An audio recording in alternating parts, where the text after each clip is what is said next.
نحمده ونصلي على رسوله الكريم اما بعد بسم الله الرحمن الرحيم اللهم صل على محمد وعلى آل محمد وبارك وسلم رب اشرح لي صدري ويسر لي امري واحلل عقدة من لساني يفقهوا قولي واجعل لي وزيرا من اهلي آمين یا رب العالمین۔ عزیز طلباء و طالبات، محترم حضرات و خواتین، السلام علیکم ورحمۃ اللہ وبرکاتہ۔ امید آپ خیر عافیت سے ہوں گے۔ الحمدللہ مطالعہ قرآن حکیم برائے طلباء و طالبات دین فاؤنڈیشن کی ایک پیشکش اور اس کا آن لائن کورس کا سلسلہ ہے جاری۔ گو کہ سورۃ البروج کا ہم نے مطالعہ کرنا ہے، جو کہ ہم اگلی نشست میں کریں گے۔ البتہ سورۃ البروج میں ایک بہت اہم ایمان افروز واقعے کی طرف اشارہ کیا گیا ہے۔ اس واقعے کو، اس قصے کو ہم آج سمجھیں گے آج کی نشست میں، اور اگلے لیسن میں پھر انشاءاللہ ہم ترتیب کے مطابق سورۃ البروج کا مطالعہ کریں گے۔ تو آج لیسن ایک ظالم بادشاہ اور ایک مومن لڑکے کا قصہ یہ ہم آپ کے سامنے پیش کریں گے، اور کتاب کے صفحات ہیں 185 186، یعنی بک 2 پیج نمبر 185 اور 186۔ تو آئیے آج کے اس لیسن پلان کے مطابق اپنے درس کو اور آج کے لیسن کو شروع کرتے ہیں، اور سورۃ البروج کے حوالے سے ایک ظالم بادشاہ اور مومن لڑکے کا قصہ وہ آپ کو ہم سناتے ہیں، اور بڑا ایمان افروز قصہ ہے اور جس میں ہمارے لیے بھی بڑی سبق آموزی ہے۔ تو بات کو شروع کرتے ہیں۔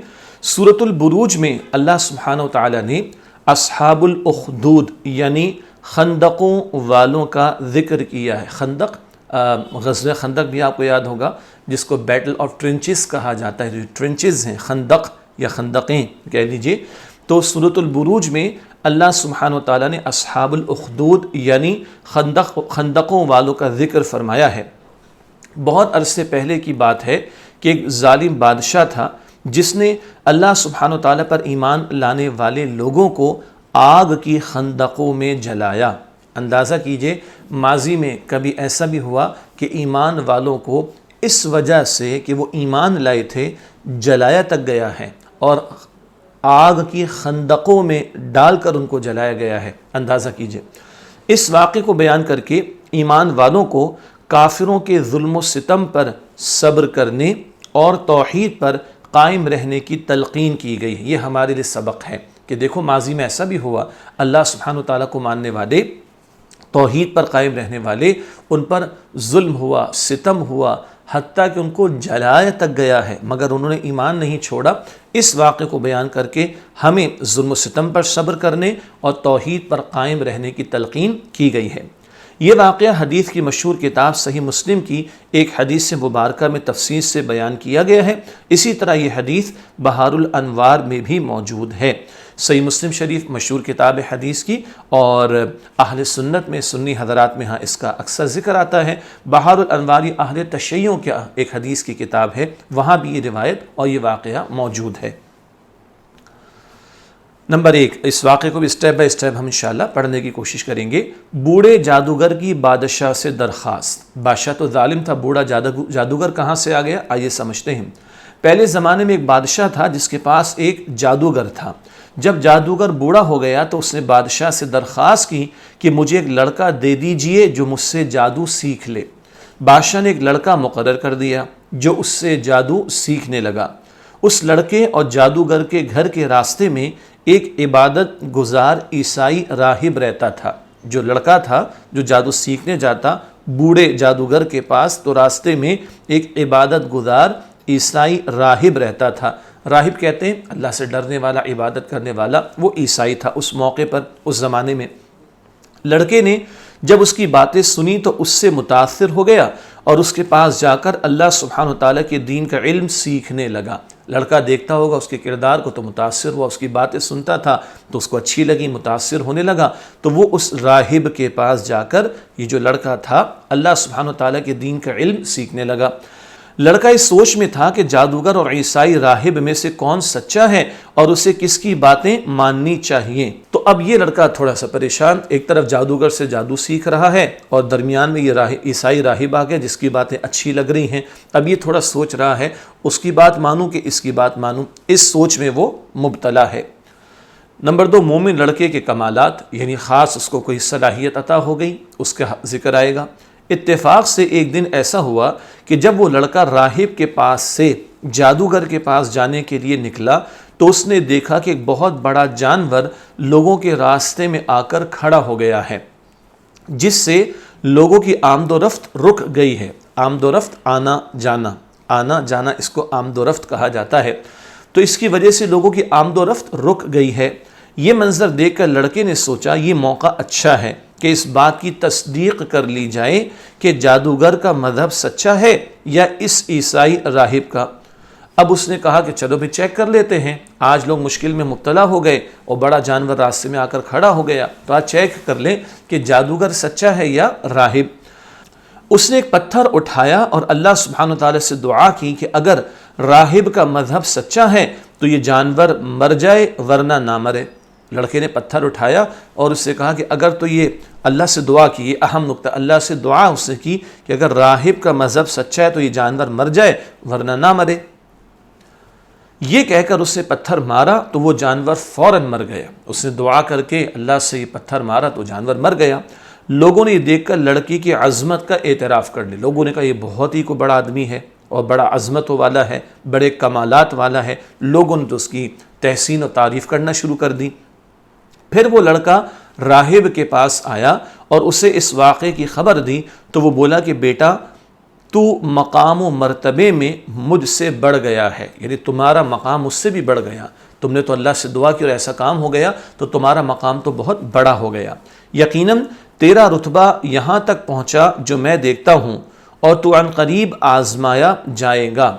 اب راہب نے یہ بھی بتایا کہ تمہارا مقام تو بڑا ہو گیا، لیکن اس سے یہ بھی سمجھ آ رہی یہ بات کہ تمہارا امتحان ہوگا، تمہاری آزمائش ہوگی، مشکل حالات سے تمہیں گزارا جائے گا۔ پھر اگر تو آزمایا جائے تو میرا نام نہ بتلانا، اگر تمہارا امتحان لیا جائے، تمہاری آزمائش کی جائے تو میرا نام نہ بتانا۔ اس لڑکے کو اللہ سبحانہ وتعالیٰ کے ہاں اتنا قرب اور فضل حاصل ہو گیا تھا کہ وہ اللہ سبحانہ وتعالیٰ کی عطا کردہ صلاحیت اور کرامت سے اندھوں اور کوڑ کے مریضوں کو شفا یاب کرنے اور اس کے علاوہ بھی تمام امراض کا علاج کرنے لگا۔ اللہ تعالیٰ نے اس کو فضیلت عطا فرما دی اور صلاحیت عطا فرما دی، کرامت عطا فرما دی کہ یہ لڑکا اب اللہ تعالیٰ کے حکم سے لوگوں کا علاج کرنے لگا، مریضوں کا علاج کرنے لگا، ان کو شفا مل جاتی، وہ صحت مند ہو جاتے اللہ کے حکم سے، اور اس لڑکے کے ہاتھوں یہ کام ہو رہا تھا۔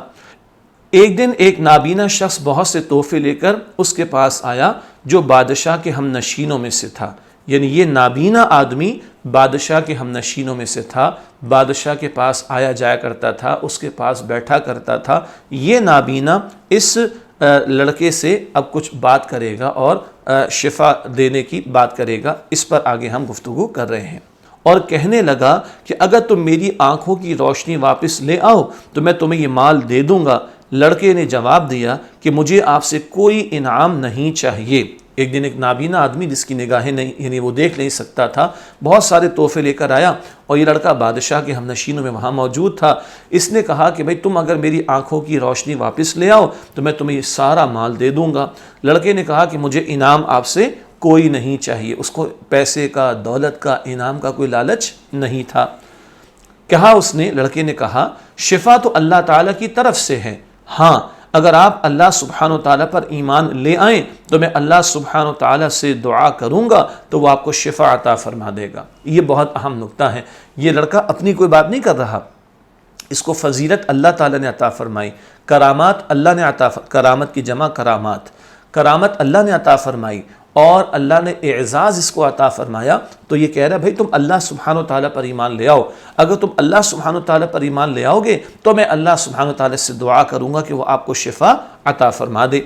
وہ نابینا اللہ سبحانہ وتعالیٰ پر ایمان لے آیا اور لڑکے نے اس کے لیے دعا کی تو اللہ سبحانہ وتعالیٰ نے اس کو شفا عطا فرما دی۔ اللہ کے حکم سے اس نابینا کو شفا مل گئی، اس کی آنکھیں واپس آ گئیں، لیکن یہ ایمان لے آیا تھا اور پھر لڑکے نے اللہ تعالیٰ سے اس کے لیے دعا کی۔ وہ بادشاہ کے پاس گیا اور اس کے پاس بیٹھا جیسا کہ بیٹھا کرتا تھا۔ جب بادشاہ کو اس بات کی خبر ہوئی تو اس نے راہب، لڑکے اور نابینا شخص کو اپنے دربار میں بلوا کر کہا کیا میرے علاوہ بھی تمہارا کوئی رب ہے؟ انہوں نے کہا کہ اللہ سبحانہ وتعالیٰ ہی ہم سب کا رب ہے، یعنی راہب کو بھی بلایا، لڑکے کو بھی بلایا، نابینا شخص جو تھا اس کو بھی بلایا، اور اب بادشاہ پوچھ رہا ہے کس کو مانتے تم؟ میرے علاوہ بھی کوئی رب ہے؟ یعنی خدا، یہ بندہ جو بادشاہ تھا یہ خدائی کا دعوے دار تھا، رب ہونے کا دعویٰ کر رہا تھا۔ اس سے پوچھا میرے علاوہ بھی کوئی رب ہے؟ انہوں نے، یعنی سب نے کہا اللہ سبحانہ و تعالیٰ ہی ہم سب کا رب ہے۔ بادشاہ نے نابینا شخص اور راہب کو آرے سے چیر کر 2 ٹکڑے کرا دیے، یعنی قتل کر دیا۔ استغفر اللہ، آری ہوتی ہے نا، تو یہ بڑا آرا، اس سے چیر دیا، 2 ٹکڑے کر ڈالے، یعنی نابینا شخص کو بھی ہلاک کروا ڈالا اور راہب کو بھی مروا ڈالا بادشاہ نے۔ تیسرا پوائنٹ ہے مومن لڑکے کے قتل کے لیے بادشاہ کی کوششیں۔ اب 2 تو قتل کرا دیے بادشاہ نے، اب وہ کروانا چاہے گا اس مومن لڑکے کو بھی قتل۔ اس پر بڑی تفصیل آگے آئے گی۔ لڑکے کو قتل کرنے کے لیے بادشاہ نے اپنی فوج کے ایک دستے کو حکم دیا کہ اسے پہاڑ کی چوٹی پر لے جاؤ۔ خاص معاملہ ہے نا، تو کہہ رہا ہے کہ بادشاہ اپنی فوج کو ایک دستے کو لے کر جاؤ اور پہاڑ کی چوٹی پر لے جاؤ، پھر لڑکے سے اللہ کا دین چھوڑنے کو کہنا۔ اگر وہ چھوڑ دے تو ٹھیک ہے، ورنہ دھکا دے دینا تاکہ وہ نیچے گر کر مر جائے۔ پہاڑ کی چوٹی سے گرے گا تو مرنا ہی ہے نا، ظاہر کے تحت اگر ہم بات کریں تو بادشاہ کا خیال تھا کہ مر جائے گا، تو بادشاہ نے فوجی دستے کو بھیجا۔ فوجی اس لڑکے کو پہاڑ کی چوٹی پر لے گئے۔ لڑکے نے اللہ سبحانہ وتعالی سے دعا کی کہ اے اللہ تو جس طرح چاہے مجھے ان سے بچا لے۔ بچانے والا کون ہے؟ اللہ۔ زندگی دینے والا بھی کون؟ اللہ۔ موت دینے والا بھی کون؟ اللہ۔ لڑکے کا توکل کس پر؟ اللہ پر۔ وہ اللہ سے دعا کر رہا ہے کہ اے اللہ تو جس طرح چاہے مجھے ان سے بچا لے۔ اللہ سبحانہ وتعالیٰ نے پہاڑ پر زلزلہ طاری کر دیا، وہ ساری فوج جو اس کو مارنے گئی تھی خود گر کر مر گئی۔ زلزلہ اللہ نے طاری کیا، اللہ کی شان دیکھیں، زلزلہ اللہ نے طاری کیا، ساری فوج جو اس لڑکے کو مارنے کو گئی تھی خود گر کر مر گئی، اور وہ لڑکا صحیح سلامت بادشاہ کے دربار میں پہنچ گیا۔ اب آپ کے ذہن میں ایک سوال آئے گا، بھئی زلزلہ سب پر آئے تو اس پر کیوں نہیں آیا؟ اللہ کی مرضی، یہی تو اہم بات ہے۔ پانی پھاڑ دیا اللہ نے سمندر کو، موسیٰ علیہ السلام بنی اسرائیل کو لے کر چلے گئے، ایسے ہی ہوا، اور ذرا سی دیر ہوئی اور اللہ نے پانی برابر کر دیا، فرعون اور اس کے لشکر کو اللہ تعالیٰ نے غرق کر دیا۔ کل اختیار کس کا ہے؟ اللہ سبحانہ وتعالیٰ کا۔ وہ لڑکا صحیح سلامت بادشاہ کے دربار میں پہنچ گیا۔ بادشاہ نے پوچھا کہ میرے فوجی کہاں ہیں؟ لڑکے نے کیا جواب دیا؟ ان سب کو میرے رب نے ہلاک کر دیا اور مجھے بچا لیا۔ یہ ہے اہم نقطہ۔ تو سمجھتے کہ تو رب ہے، رب تو نہیں ہے، رب تو اللہ سبحانہ وتعالیٰ ہے۔ ان سب کو میرے رب نے ہلاک کر دیا اور مجھے بچا لیا۔ بادشاہ نے پھر دوسرے دستے کو حکم دیا کہ اسے سمندر میں لے جاؤ، جب سمندر کے درمیان میں پہنچو تو اس سے اللہ کا دین چھوڑنے کو کہنا، اگر وہ چھوڑ دے تو ٹھیک ہے، ورنہ اسے سمندر میں پھینک دینا۔ فوجی اسے لے گئے، پہلے پہاڑ کی چوٹی پر تجربہ کیا گیا، وہ ناکام ہو گیا، کوشش کی گئی، وہ ناکام ہو گئی، اب سمندر میں پھینکنے کی بات ہو رہی۔ فوجی اسے لے گئے، جب سمندر کے درمیان میں پہنچے تو اس لڑکے نے پھر اللہ سبحانہ وتعالی سے دعا کی کہ اے اللہ تو جس طرح چاہے مجھے ان سے بچا لے۔ اللہ سبحانہ وتعالی نے ساری فوج کو غرق کر دیا، یعنی سمندر کے پانی میں غرق کر دیا، اور اس لڑکے کو پھر بچا لیا۔ جس سے دعا کی لڑکے نے؟ اللہ سے۔ توکل کس پر ہے؟ اللہ پر۔ بھروسہ کس پر ہے؟ اللہ پر۔ دعا کس سے ہے؟ اللہ سے۔ اے اللہ تو جس طرح چاہے مجھے ان سے بچا لے۔ اللہ سبحانہ وتعالی نے ساری فوج کو غرق کر دیا اور اس لڑکے کو پھر بچا لیا۔ وہ لڑکا صحیح سلامت دوبارہ بادشاہ کے دربار میں پہنچ گیا۔ بادشاہ نے پوچھا کہ میرے فوجی کہاں ہیں؟ لڑکے نے جواب دیا کہ ان سب کو میرے رب نے ہلاک کر دیا اور مجھے بچا لیا۔ اس طرح بادشاہ کو معلوم ہو گیا کہ اس لڑکے کو قتل کرنا اس کے بس میں نہیں ہے۔ بادشاہ نے ہمت ہار دی، اس کو سمجھ آ گئی کہ اس لڑکے کو قتل کرنا اس کے لیے ممکن نہیں، اس کے بس میں نہیں ہے۔ چوتھا نقطہ اس قصے کے حوالے سے، مومن لڑکے کی شہادت اور لوگوں کا ایمان لانا۔ جب بادشاہ کی لڑکے کو قتل کرنے کی ساری کوششیں ناکام ہو گئیں تو بالآخر لڑکے نے بادشاہ سے کہا کہ اگر تم مجھے مارنا ہی چاہتے ہو تو ایک بہت بڑے میدان میں تمام لوگوں کو جمع کرو، یہ کام کرنا ہوگا، پھر میرے ترکش میں سے ایک تیر نکال کر میری کمان میں لگاؤ۔ تیر کمان جانتے نا؟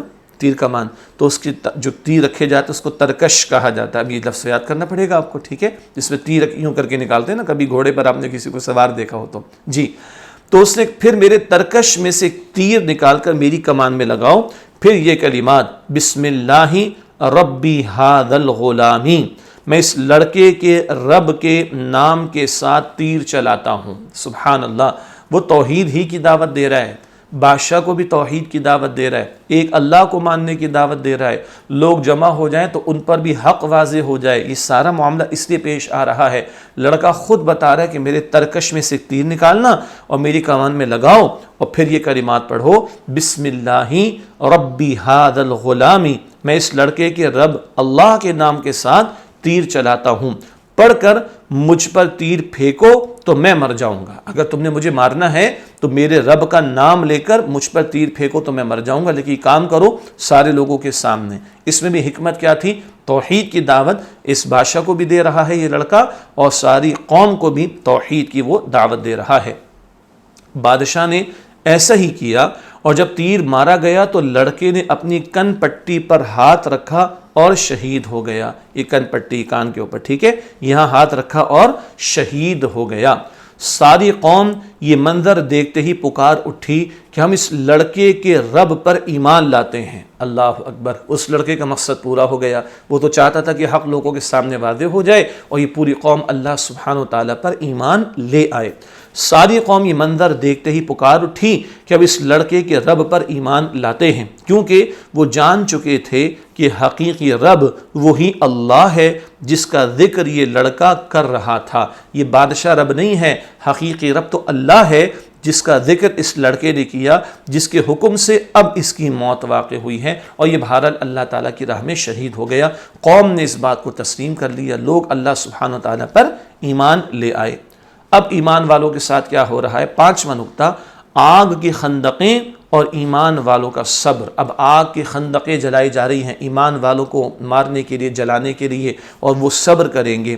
بادشاہ یہ دیکھ کر بہت غصے ہوا، اور اس نے اپنے فوجیوں کو خندقیں کھودنے اور ان میں آگ جلانے کا حکم دیا۔ بادشاہ جو ہے غصے میں آ گیا، اوہو، مجھے تو مان ہی نہیں رہے رب، مان لیا اللہ کو، اس لڑکے کے رب کو رب مان لیا، اور مجھے کو رب نہیں مان رہے۔ اب لوگ غصے میں آیا، اور اس نے اپنے فوجیوں کو خندقیں کھودنے اور ان میں آگ جلانے کا حکم دیا۔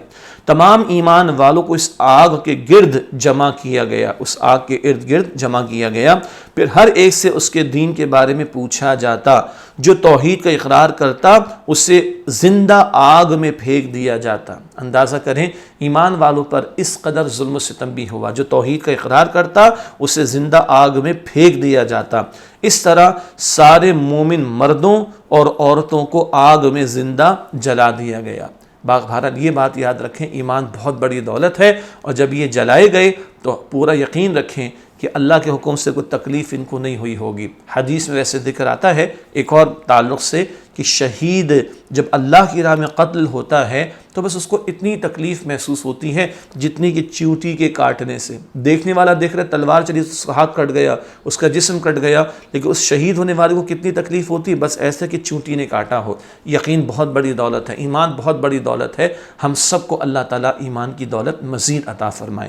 البتہ کیا ہوا؟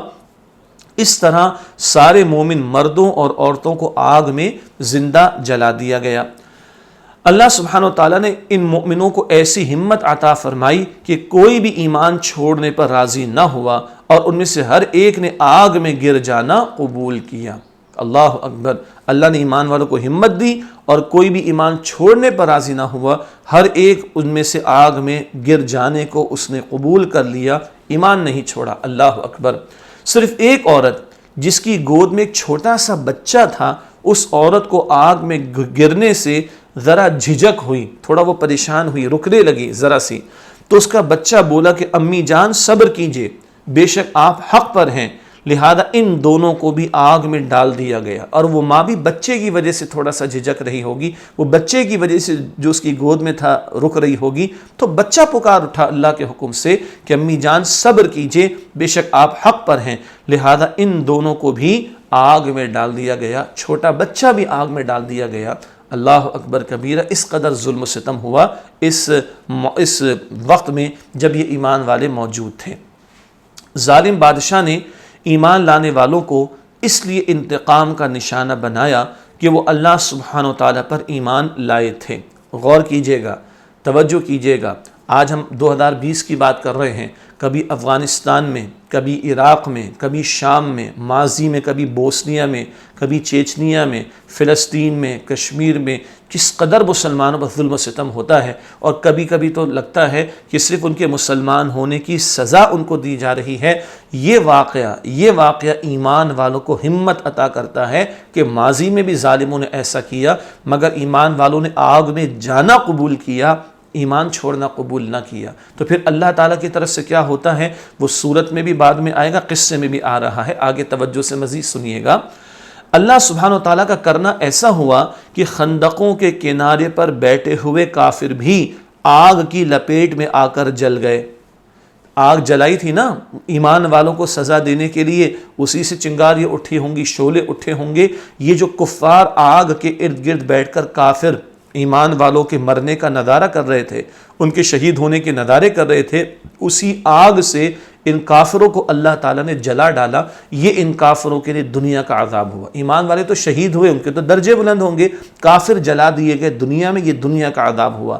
اللہ سبحانہ و تعالیٰ قیامت کے دن بھی ان ظالموں کو جہنم کی آگ کا سخت عذاب دے گا۔ یہ تو دنیا کا چھوٹا عذاب ہوا، سخت ترین عذاب کا ہے جہنم کی آگ میں جو ان کافروں کے لیے ہوگا، جبکہ ایمان لانے والوں کو اللہ سبحانہ و تعالیٰ ان کے صبر و استقامت پر جنت کی عظیم نعمتیں عطا فرمائے گا۔ جو ایمان پر قائم رہے، ڈٹے رہے اور انہوں نے ایمان کو چھوڑنا گوارا نہ کیا، ان کے لیے اللہ تعالیٰ کی طرف سے اس کی رضا کا وعدہ بھی ہے اور جنت کا بھی وعدہ ہے، جہاں بے شمار نعمتیں ہمیشہ کے لیے اللہ ان کو عطا فرمائے گا۔ اللہ سبحانہ و تعالیٰ ہم سب کو جنت الفردوس عطا فرمائے۔ کہا جاتا ہے کہ اس لڑکے کی نعش حضرت عمر رضی اللہ تعالی عنہ کے زمانے میں نکلی تھی، اور اس کی انگلی اس وقت بھی اسی طرح اس کی کن پٹی پر رکھی ہوئی تھی جس طرح اس نے قتل ہوتے وقت رکھی تھی۔ یہ ایک واقعہ مشہور ہے کہ اس کی جو نعش تھی حضرت عمر رضی اللہ تعالی عنہ کے زمانے میں نکلی تھی، اور اس کی انگلی اس وقت بھی اسی طرح اس کی کن پٹی پر رکھی ہوئی تھی جس طرح اس نے قتل ہوتے وقت رکھی تھی۔ اس واقعے سے اولیاء اللہ کی شان، اللہ کے نیک بندے، اللہ کے محبوب بندے، اللہ کے پیارے بندے، ایمان والے بندے، ان کی شان، صبر و استقامت، اعلیٰ مقام و رتبہ مرتبہ اور ان کی کرامت کا اظہار ہوتا ہے۔ اللہ کے جو نیک بندے ہیں ان کی شان، صبر، استقامت، اعلیٰ مقام و مرتبہ اور ان کی کرامت کا اس بات سے اظہار ہوتا ہے۔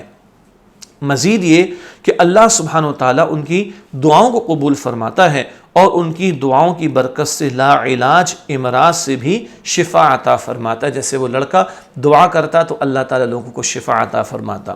جس طرح اللہ سبحانہ و تعالیٰ کے نیک بندے حق کی راہ میں بڑی بڑی مصیبتوں اور مشکلات پر ثابت قدم رہتے ہیں، صبر کرتے ہیں، ہمیں بھی ان کی صحبت اختیار کرتے ہوئے نیکی کے راستے پر قائم رہنا چاہیے۔ نیک لوگوں کے ساتھ اٹھنا بیٹھنا ہمیں اس کی کوشش کرنی چاہیے، اور اس کے ساتھ ان کی پیروی کرنی چاہیے۔ اللہ کے نیک بندے جو گزر چکے ان کے واقعات کیوں بیان ہو رہے؟ تاکہ ان کی پیروی کریں، ہم بھی ایمان پر استقامت و صبر کا مظاہرہ کریں، ہم بھی نیکی کے راستے پر قائم رہیں، اس کی ہمیں کوشش کرنی چاہیے تاکہ ہمیں بھی اللہ سبحانہ و تعالیٰ کا قرب حاصل ہو، ہم بھی اللہ کے دوست بن جائیں، ہم بھی اللہ کے محبوب ہو جائیں، ہم بھی اللہ سبحانہ و تعالیٰ کے قریب ہو جائیں۔ یہ الحمدللہ اس مومن لڑکے کا واقعہ آج ہم نے پڑھا۔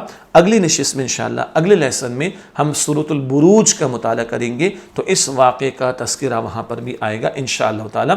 آج کے لیے اتنا ہی ہے۔ اللہ تعالیٰ سے دعا ہے کہ اللہ تعالیٰ میری، آپ کی، ہم سب کی، تمام مسلمانوں کی مغفرت فرمائے۔ انشاءاللہ اگلی نشست میں اگلے لیسن پھر آپ سے ملاقات ہوتی ہے۔ وآخر دعوانا الحمد للہ رب العالمین، والسلام علیکم ورحمۃ اللہ وبرکاتہ۔